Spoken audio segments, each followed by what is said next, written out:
Hello बच्चों, हम लोग डिस्कस कर रहे थे कोऑर्डिनेट ज्योमेट्री की। तो कोऑर्डिनेट ज्योमेट्री में हम लोगों ने लास्ट वीडियो में जो डिस्कस किया था वो डिस्टेंस फार्मूला था। डिस्टेंस फार्मूले जो हमने डिस्कस किया है वो 2D ज्योमेट्री पर बेस्ड है। आज हम 3D में डिस्टेंस फार्मूला को डिस्कस करेंगे। 3D के लिए देखिए, 2D में जैसे हमारे पास दो एक्सिस रहते हैं x and y, but 3D की अगर बात करें, ठीक, क्योंकि 3D इसलिए इम्पोर्टेंट है, 3D में से जो क्वेश्चन रिलेटेड हैं IIT में क्वेश्चन आते हैं, TGT में भी 3D से क्वेश्चन पूछे जाते हैं। ठीक, तो 2D में हम लोग पढ़ते हैं x axis and y axis, only 2 dimensional ही पढ़ते हैं। लेकिन 3D की जब हम बात करते हैं तो 3D में हम लोग 3 डायमेंशंस को बात करते हैं, जिसमें x axis, y axis and third होता है हमारा z एक्सिस। ठीक है, x axis, y axis and z axis होता है। और तो इसके अकॉर्डिंग हमारे पास जो कोऑर्डिनेट बनेंगे किसी भी पॉइंट के, ठीक, कोई भी पॉइंट है तो उसके कोऑर्डिनेट बनेंगे x, y, z, जबकि 2D में केवल x और y में ही हमारा कोऑर्डिनेट होता है। ठीक है, तो 3D की अगर बात करें तो कोई दो पॉइंट हैं P, इसको हम कह दें P, और इसके कोऑर्डिनेट्स हैं x1, y1 एंड z1। कोई दूसरा पॉइंट है जिसे हम Q कह देते हैं, इसके coordinates x2, y2 and z2 हैं।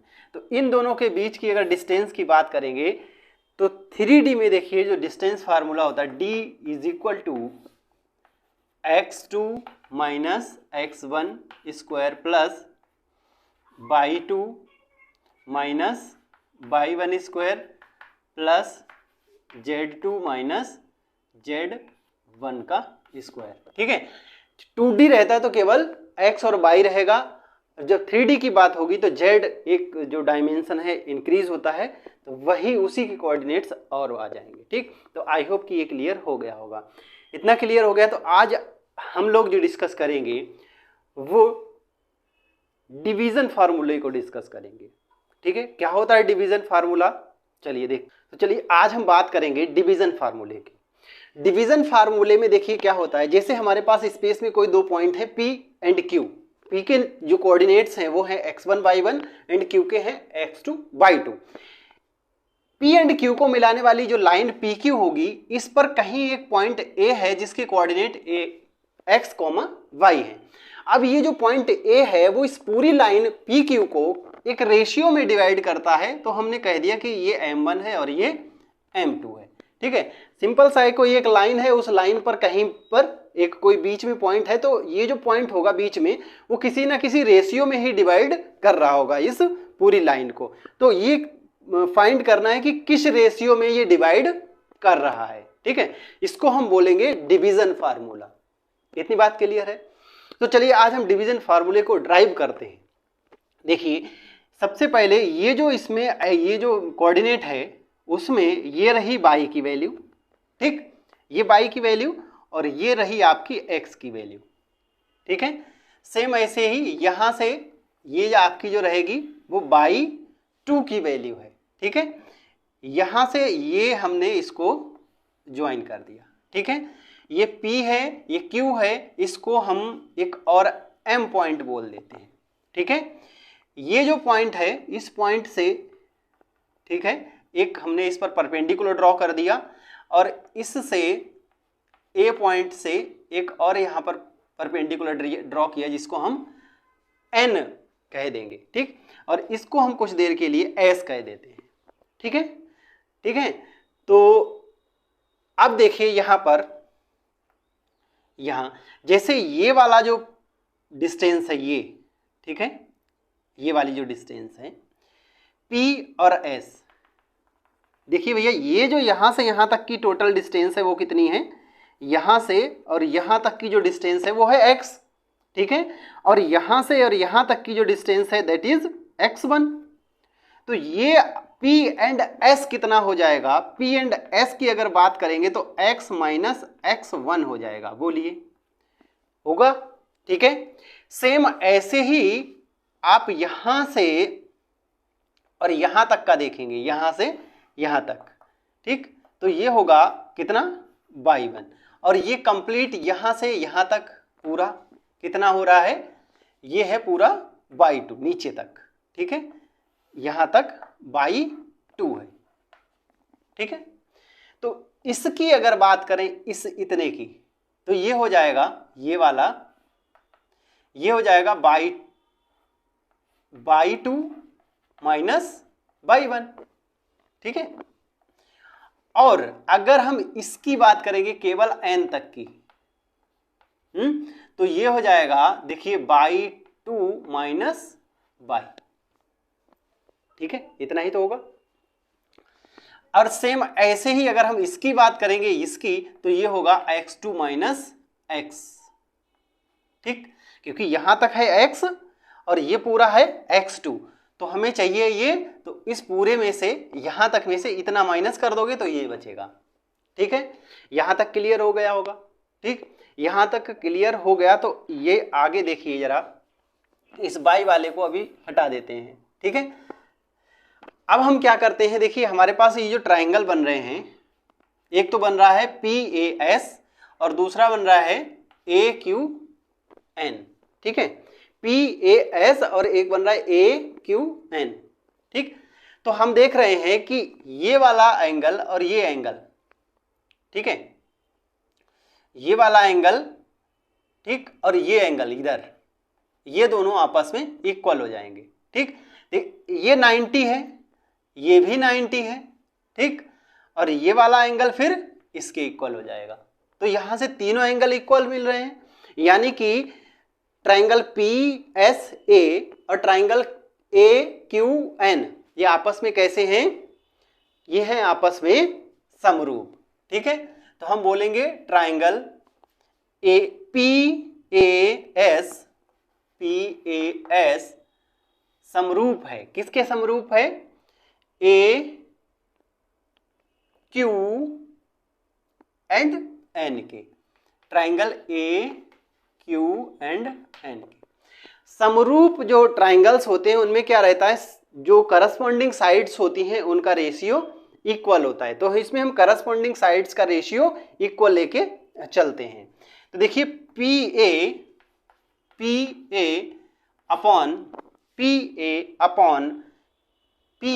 ये वाली ही साइड और इसमें भी यही वाली साइड लेंगे AQ is equal to PS upon AN, ठीक है। तो PA देखिए कितना है हमारे पास, PA है M1, ठीक है, एंड AQ कितना है, AQ है M2, ठीक है। Then PS is x minus x1 and AN is x2 minus x, ठीक है, ठीक है। अब हम इसको थोड़ा सा सॉल्व करते हैं, इसका मल्टीप्लाई इस साइड में करेंगे तो हो जाएगा M1 x2 minus M1 x is equal to M2, इसकी मल्टीप्लाई इधर करेंगे x माइनस M2 x1। क्या करना है, x वाली जो टर्म है जिसमें x है ओनली उसको एक तरफ ले आते हैं। तो इसके लिए ये वाला जो है इसको ले आएंगे और यहाँ से जो x वाला है उसको उधर ले जाएंगे। तो ये हो जाएगा देखिए M1 x2 और इसको जब इधर लाएंगे तो ये हो जाएगा प्लस का M2 x1 is equal to, ये वाली चीज जब इधर आएगी तो ये हो जाएगी M2 x plus M1 x, ये है M1 x2 M2 x1, यहाँ से x अगर हमने कॉमन ले लिया तो ये हो जाएगा M1 M2, ठीक है। डिवाइड कर देंगे तो x इज इक्वल टू मिलेगा हमें M1 x2 M2 x1 upon M1 plus M2, ठीक है। तो ये हो जाएगी x की वैल्यू, ठीक है, ये यहाँ से x की वैल्यू मिल जाएगी, ठीक। अब y की वैल्यू हमें फाइंड करनी है तो सिमिलरली इसी तरह से हो जाएगी, जहां जहां पर x1 x2 है तो उसके प्लेस में y1 y2 पुट कर देंगे, ठीक है, y1 बाई 2 पुट कर देंगे, ठीक है। तो इसके लिए y के लिए देखिए y के कोऑर्डिनेट्स यहाँ पर लिख देते हैं। जो y के कोऑर्डिनेट्स होंगे that will be m1 y2 plus m2 y1 upon m1 plus m2, ठीक है। तो इस टाइप से ये हो जाएगा, x और y की वैल्यू फाइंड हो जाएगी। देखिए कोई भी लाइन है, ठीक, और वो एक तीसरे पॉइंट से दो तरह से डिवीजन होता है, उसमें एक होता है इंटरनली डिवीजन और एक होता है एक्सटर्नली डिवीजन। ये है इंटरनल डिवीजन, जब इन दोनों पॉइंट्स के कहीं पर बीच में, इस लाइन के बीच में कहीं पर ये पॉइंट था तो ये बोलेंगे इंटरनल डिवीजन, ठीक है। हो सकता है कि हमारे पास ये P है और ये Q है, ये लाइन है, और इस लाइन में कहीं आगे हमें एक पॉइंट A मिलता है, ठीक है, तो ये बोलेंगे एक्सटर्नल डिवीजन। जब एक्सटर्नल डिवीजन की बात होगी तो उस कंडीशन में यहाँ क्या कर दोगे, माइनस कर दोगे, ठीक है। एक्सटर्नल डिवीजन की बात होगी तो यहाँ जहाँ पर भी ये x और y की वैल्यू आई है वहाँ प्लस के प्लेस पर नेगेटिव साइन का यूज करेंगे, ठीक है। बात क्लियर हो गई, ठीक है। तो ये इंटरनली डिवीजन की बात हो रही है, ठीक है, इतनी बात कंफर्म हो गई, ठीक। नेगेटिव साइन यहाँ तब यूज करेंगे जब एक्सटर्नली डिवीजन होगा, बोल देगा एक्सटर्नल डिवीजन करता है ये पॉइंट, ठीक है। तो यहाँ तक कंफर्म हो गया होगा, ये फार्मूला कंफर्म हो गया होगा। यहाँ से दो तीन क्वेश्चंस देखते हैं कि अगर हम अब क्वेश्चन की बात करें तो देखिए हमारे पास एक लाइन है जिसके एंड पॉइंट्स दिए गए हैं P and Q। P and Q को लाइन एक ज्वाइन करके एक लाइन ड्रॉ की जाती है, ये P है, ठीक, और ये है Q, ठीक। इनको एक लाइन ज्वाइन करते हुए एक लाइन सेगमेंट ड्रॉ किया जाता है। इस लाइन सेगमेंट को कोई पॉइंट है इस पर कहीं पर A, ठीक है। A जो पॉइंट है वो इस पूरे लाइन सेगमेंट को 2:3 में डिवाइड करता है, 2:3 में डिवाइड करता है। तो हमें जो A के कोऑर्डिनेट्स होंगे वो फाइंड करना है, ठीक है, कोऑर्डिनेट्स ऑफ A फाइंड करने, ठीक है। तो उस कंडीशन के लिए देखिए this is x1, this is y1, this is x2 and this is y2, ठीक है। जो कोऑर्डिनेट जो पॉइंट है इसके बीच उसको हमने बोल दिया x, y। 2 is m1 and 3 is m2, ठीक। ये इंटरनली डिवाइड करता है, it means x is equal to m1 x2 plus m2 x1 upon में क्या रहेगा m1 प्लस m2, ठीक है। m1 देखिए कितना है 2 इंटू x2 देखिए कितना है 0 प्लस m2 की बात करें that is 3 and x1 8 upon कितना हो जाएगा 2 means m1 plus m2, m1 is 2 and m2 is 3, so this will be 24 and 2 into 0 means 0, 0 plus 24 means 24 upon 5, this is our first coordinate, ठीक है, means value of x. Similarly value of y will be m1 y2 m2 y1 upon m1 plus m2. Value of m1 is 2 and value of m2 is 12 plus value of m2 is 3 and value of y1 is 0, ठीक है। नीचे कितना हो जाएगा देखिए यहाँ पर 2 plus 3 same 5 means 2 into 12 24, 2 into 0 means 0, 0 plus 24 means 24, so y is also 24 by 5, so the coordinate of point A is x comma y is equal to 24 upon 5 comma 24 upon 5, ठीक है। तो आई होप कि ये clear हो गया होगा। तो इस टाइप से हम डिवीजन फार्मूले को फाइंड कर सकते हैं जो डिवीजन फार्मूला। कभी कभी क्या करता है m1 m2 की वैल्यू पूछ लेता है, तो उस कंडीशन में आपको x एंड y की वैल्यू गिवन होगी। ठीक है, तो देखिए अब एक दो क्वेश्चंस और हम आपको देते हैं, तो उनका आंसर आप करिएगा, उनको चेक करिएगा। ठीक है, ट्राई करिएगा उन क्वेश्चंस को। इसमें p कोऑर्डिनेट है 11, 15 and q coordinate of q 15, 5। ठीक है, एक थर्ड पॉइंट है जो a है, इस पी क्यू लाइन सेगमेंट को डिवाइड करता है किसी रेशियो में।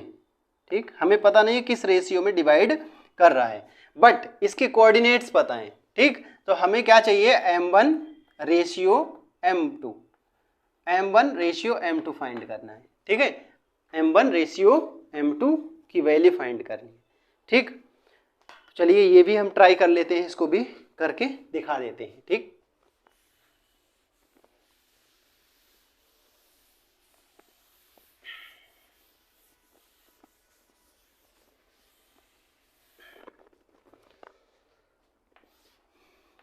पी क्यू एक लाइन है, यहाँ कोई पॉइंट है ए। ठीक है, और ए के कोऑर्डिनेट्स है 9, 20। ठीक है, coordinate of P is 11, 15 and coordinate of Q is 15, 5। सो ये हो जाएगा हमारा x1 और ये हो जाएगा y1, ये होगा x2, ये होगा x2 एंड ये होगा हमारा y2। ये है देखिए x और y। ठीक, फाइंड करना है m1 रेशियो m2। ठीक है, सो x इज इक्वल टू कितना होता है, m1 x2 plus m2 x1 upon m1 plus m2। Value of m1 is, यही तो पता नहीं है, x2 की वैल्यू पता है कितना 15। ठीक, एंड x की वैल्यू भी यहाँ से 9। ठीक, प्लस m2 की वैल्यू फाइंड आउट करनी है, नहीं पता है। ठीक, इंटू x1 है 11 अपॉन m1 प्लस m2, ये पता ही नहीं है m1 और m2। ठीक है, इसका मल्टीप्लाई इधर करेंगे तो ये हो जाएगा 9m1 plus 9m2 is equal to 15m1 is equal to plus 11m2। ठीक है, अब m1 एक तरफ कर लेते हैं, m2 एक तरफ कर लेते हैं। ठीक है, m1 को इधर ले आते हैं, m2 को उधर ले जाते हैं, तो ये हो जाएगा 9m1 minus 15m1 is equal to 11m2 minus 9m2। ठीक है, अब यहाँ माइनस करेंगे, जब हम माइनस करेंगे इसको तो 15 माइनस 9 मीन्स माइनस का 6m1 is equal to 11 minus 9 means 2m2। ठीक है, 2 1 जा 2 3 जा, माइनस का 3m1 is equal to m2। इधर m1 से डिवाइड करेंगे और ये 3 जो है उसको उस साइड में भेजेंगे, तो मतलब ये हो जाएगा m1 upon m2 is equal to minus का 1 अपॉन 3। ठीक है, 1 अपॉन 3। देखिए रेशियो जो रहता है वो कभी निगेटिव नहीं होता, रेशियो ऑलवेज पॉजिटिव ही रहता है। तो हम कह सकते हैं कि m1 ratio m2 is equal to 1 ratio 3। ठीक है, तो हमारी जो रिक्वायरमेंट रेशियो था हमारा वो कितना आ गया, 1 रेशियो 3 आ गया। ठीक, तो इस तरह से हम इसमें रेशियो को भी फाइंड कर सकते हैं कि किस रेशियो में हमारा जो लाइन सेगमेंट है वो डिवाइड हो रहा है किसी गिवन पॉइंट से। ठीक, आई होप ये क्लियर हो गया होगा। चलिए अब हम बात कर लेते हैं मिड पॉइंट फाइंड करने की। अभी तक हमने एक रेशियो में फाइंड किया था, अब हमारे पास कोई लाइन सेगमेंट है P Q, P and Q. Coordinate of P is x1, y1 and coordinate of q is x2, y2। इन दोनों का मिड पॉइंट हमें फाइंड करना है। मिड पॉइंट जब फाइंड करते हैं तो उस कंडीशन में क्या होता है, ये जो लाइन सेगमेंट है वो 1 रेशियो 1 में डिवाइड होगा, 1 रेशियो 1 में डिवाइड होगा। ठीक है, हमें मिड पॉइंट के कोऑर्डिनेट फाइंड करने हैं। ठीक, तो अभी जो हमने डिवीजन फार्मूला यूज किया वही फार्मूला यूज करते हुए आगे बढ़ते। देखिए x is equal to m1, यहां पर हमारे पास 1 है, 1 into x2 plus m2 means 1 into x1 upon कितना हो जाएगा, इन दोनों का एडिशन, मतलब 1 plus 1 means 2, which will be x2 plus x1 upon 2। देखिए ठीक है, और जब y की बात करेंगे then it will be y is equal to y2 plus y1 upon 2। ठीक है, तो जब मिड पॉइंट फाइंड करना होगा तो हम इस फॉर्मूले के यूज करेंगे। x का अगर कोऑर्डिनेट चाहिए तो उस कंडीशन में x1 प्लस x2 अपॉन 2 कर देंगे, एंड y का मिड पॉइंट चाहिए तो उस कंडीशन में हम करेंगे y1 प्लस y2 अपॉन 2 कर देंगे। ठीक है, तो आई होप ये क्लियर हो गया होगा। यहाँ तक क्लियर हो गया।